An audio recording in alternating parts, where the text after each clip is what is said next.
já se perguntou quem é a Síria no tema profético? Ainda futuro.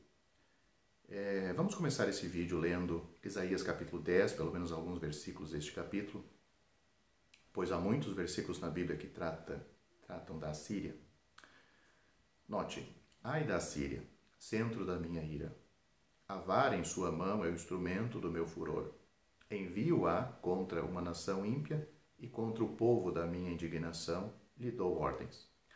Por isso acontecerá que, havendo o Senhor acabado toda a sua obra no Monte Sião e em Jerusalém, então castigará a arrogância do coração do rei da Assíria e a desmedida altivez dos seus olhos, porque uma destruição, e essa já determinada, o Senhor dos exércitos, a executará no meio de toda esta terra. Então, Isaías capítulo 10, versículos 5 e 6, versículo 12 e também do versículo 22 e 23. Quem é especificamente esse desolador, a vara de disciplina na mão de Deus, apontada na profecia como o executor do juízo divino sobre os judeus decaídos e ímpios? Isaías capítulo 10 nos dá a resposta. No passado, tratava-se do Império Assírio, aquele que precedeu o Império Babilônico. Isaías viveu na Palestina e atuou entre os anos 760 ao ano 700 a.C., aproximadamente isto, né? Foi ele quem anunciou o juízo a Israel, especialmente às 10 tribos do Reino do Norte, cuja capital era Samaria, em decorrência dos muitos pecados que o povo havia cometido contra Deus. Tal como profetizou, assim aconteceu, tal como Isaías disse, profetizou, assim aconteceu. A Assíria invadiu o Reino do Norte e depois de um cerco de 3 anos, do ano 722 ao ano 721 a.C., levou os moradores das 10 tribos para o cativeiro, de onde nunca mais voltaram. Veja a história em 2 Reis, capítulo 17. Mas as profecias que dizem respeito aos assírios se cumpriram apenas em parte. Isto porque Deus, na sua grande misericórdia, acabou poupando as 2 tribos do Reino do Sul, dos golpes mais extremos do juízo. Nos tempos finais, ou seja, depois do arrebatamento da igreja para o céu, agora estamos falando dos nossos dias e após o arrebatamento da igreja para os céus, essas profecias serão cabalmente cumpridas. Se pesquisarmos os diversos livros proféticos que anunciam o juízo sobre o povo terreno de Deus, ou seja, Israel, para verificar quem será o grande inimigo de Israel nos tempos finais, chegaremos à seguinte conclusão. Nos profetas que se manifestaram antes do último cerco de Jerusalém, ou seja, no ano 588 a.C., também esses profetas foram chamados de Ami-profetas, ou Ami-profetas, que quer dizer profetas do meu povo. Esse adversário se chama Assírio. Os profetas que anunciaram ele chamava eles Assírio. Os profetas que profetizaram durante o cativeiro até o tempo das nações, onde esses profetas eram chamados de Loami-profetas, que significa profetas do meu povo, temos isto em Oséias capítulo 2, versículo 23, o adversário se chama principalmente de Rei do Norte. Note Daniel capítulo 11, versículos 10 a 45. E em Ezequiel, ele é o rei do extremo norte. Ezequiel capítulo 38 e capítulo 39. Daí fica claro que, do ponto de vista profético, o assírio dos Ami-profetas equivale aos 2 reis do norte e do extremo norte, apontados pelo Loami-profetas. Aliás, em Joel capítulo 2, versículo 20, a própria Assíria é mencionada como sendo o exército que vem do norte. Ainda que o rei do norte e o rei do extremo norte sejam dois poderes distintos, ambos, no entanto, levam as características da Assíria, este antigo inimigo do povo de Israel. O território que o Império Assírio ocupava naquele tempo compreende a área onde hoje está o país Síria, o Iraque, a Jordânia, o Líbano e parte da Turquia e do Irã. Sua capital, da antiga Síria, era Nínive. Ficava ao norte do hoje atual Iraque, não distante da cidade de Mossul. Depois desse passeio que acabamos de fazer pela Síria, ainda nos encontramos no período da Grande Tribulação, quando isto vai acontecer. Porém, quando o rei do norte invadir a Palestina, isto ainda futuro, também esse período se estará aproximando o seu término. Possivelmente que o cerco do rei do norte durará 5 meses. Em Apocalipse capítulo 9, versículo 1 a 11, essa invasão é-nos descrita, e do versículo 4 consta que o alvo desse juízo serão as pessoas que não têm na testa o selo de Deus. Descrição que corresponde aos judeus ímpios. Nesta passagem encontramos também datas. O texto diz que serão atormentados durante 5 meses. Note o versículo 5 aí de Apocalipse. Isso significa, portanto, que nessa ocasião já transcorreram pouco mais de 3 anos da grande tribulação e que os grandes e derradeiros acontecimentos dos tempos finais estão prestes a começar. Porque entre a vinda para o arrebatamento e a vinda para reinar de Cristo, vai passar 7 anos, que chamamos de tribulação e grande tribulação. Agora vamos considerar mais de perto a invasão do rei do norte. E para isso, devemos abrir a Bíblia em Daniel capítulo 11 e ler os versículos 40 a 45. Eu vou ler aqui.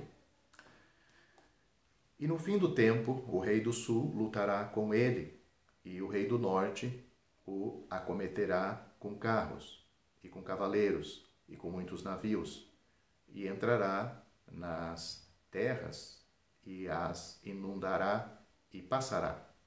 E entrará também na terra gloriosa, e muitos países serão derribados, mas escaparão das suas mãos estes, Edom e Moabe, e as primícias dos filhos de Amon, e estenderá a sua mão às terras, e a terra do Egito não escapará, e apoder-se-á dos tesouros de ouro e de prata e de todas as coisas desejáveis do Egito, e os líbios e os etíopes o seguirão. Mas os rumores do Oriente e do Norte o espantarão, e sairá com grande furor para destruir e extirpar a muitos, e armará as tendas do seu palácio entre o mar grande e o monte santo e glorioso, mas virá ao seu fim e não haverá quem o socorra. Então, Daniel capítulo 11, dos versículos 40 a 45. A primeira coisa que temos nesta passagem é um conflito entre o rei do sul, ou seja, possivelmente o Egito, e ele, ou seja, o anticristo, que é descrito em versículos anteriores ao nosso trecho que acabamos de ler. Você teria que ler Daniel capítulo 11, o mesmo capítulo, mas nos versículos 36 a 39. Logo depois, entretanto, ou até mesmo simultaneamente, o rei do norte, que bem pode ser a Síria, não a Assíria, mas Síria, provavelmente em aliança com os outros estados árabes, invadirá nesse conflito, aliás, com um ataque muito violento, comparado a águas fortes e impetuosas que transbordarão pelas ribanceiras. Veja essas referências em Isaías capítulo 7, aliás, capítulo 8, versículos 7 e 8, capítulo 10, versículo 22, capítulo 28, versículo 17 e Daniel, capítulo 9, versículo 27. E nós lemos que "e derribará tudo". Uma observação antes de prosseguir. É bastante notável que no tempo presente o ódio que há entre Síria e Iraque é quase mortal. Justamente por essa razão, a Síria, na recente guerra do Golfo, lutou contra o Iraque, alinhada com os aliados ocidentais.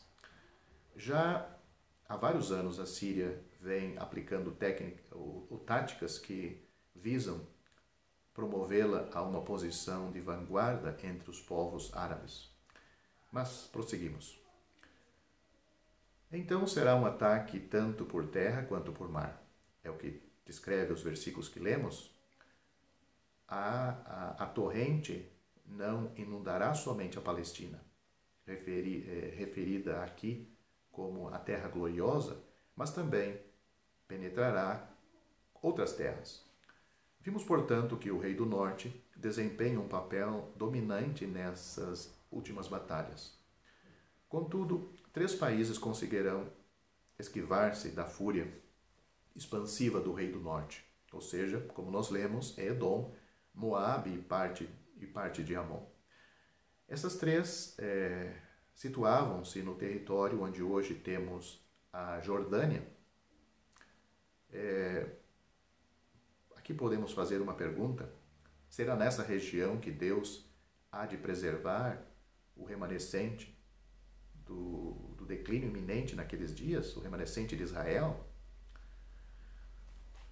Outra possibilidade é que Edom seja um nome profético atribuído à Arábia Saudita, mas não gostaria de especular a esse respeito agora. Depois que o rei do norte tiver invadido a Palestina, arrasando-a completamente, ele continuará sua marcha e subjugará o Egito. Nessa marcha de conquista, o rei do norte contará com o apoio da Líbia e da Etiópia, 2 países do noroeste da África. Porém, em meio às conquistas, lhe chegarão notícias do Oriente e do Norte e ele ficará muito atemorizado. Antes de averiguarmos que notícias são essas, vamos terminar, ao menos por enquanto, a consideração do trecho de Daniel capítulo 11.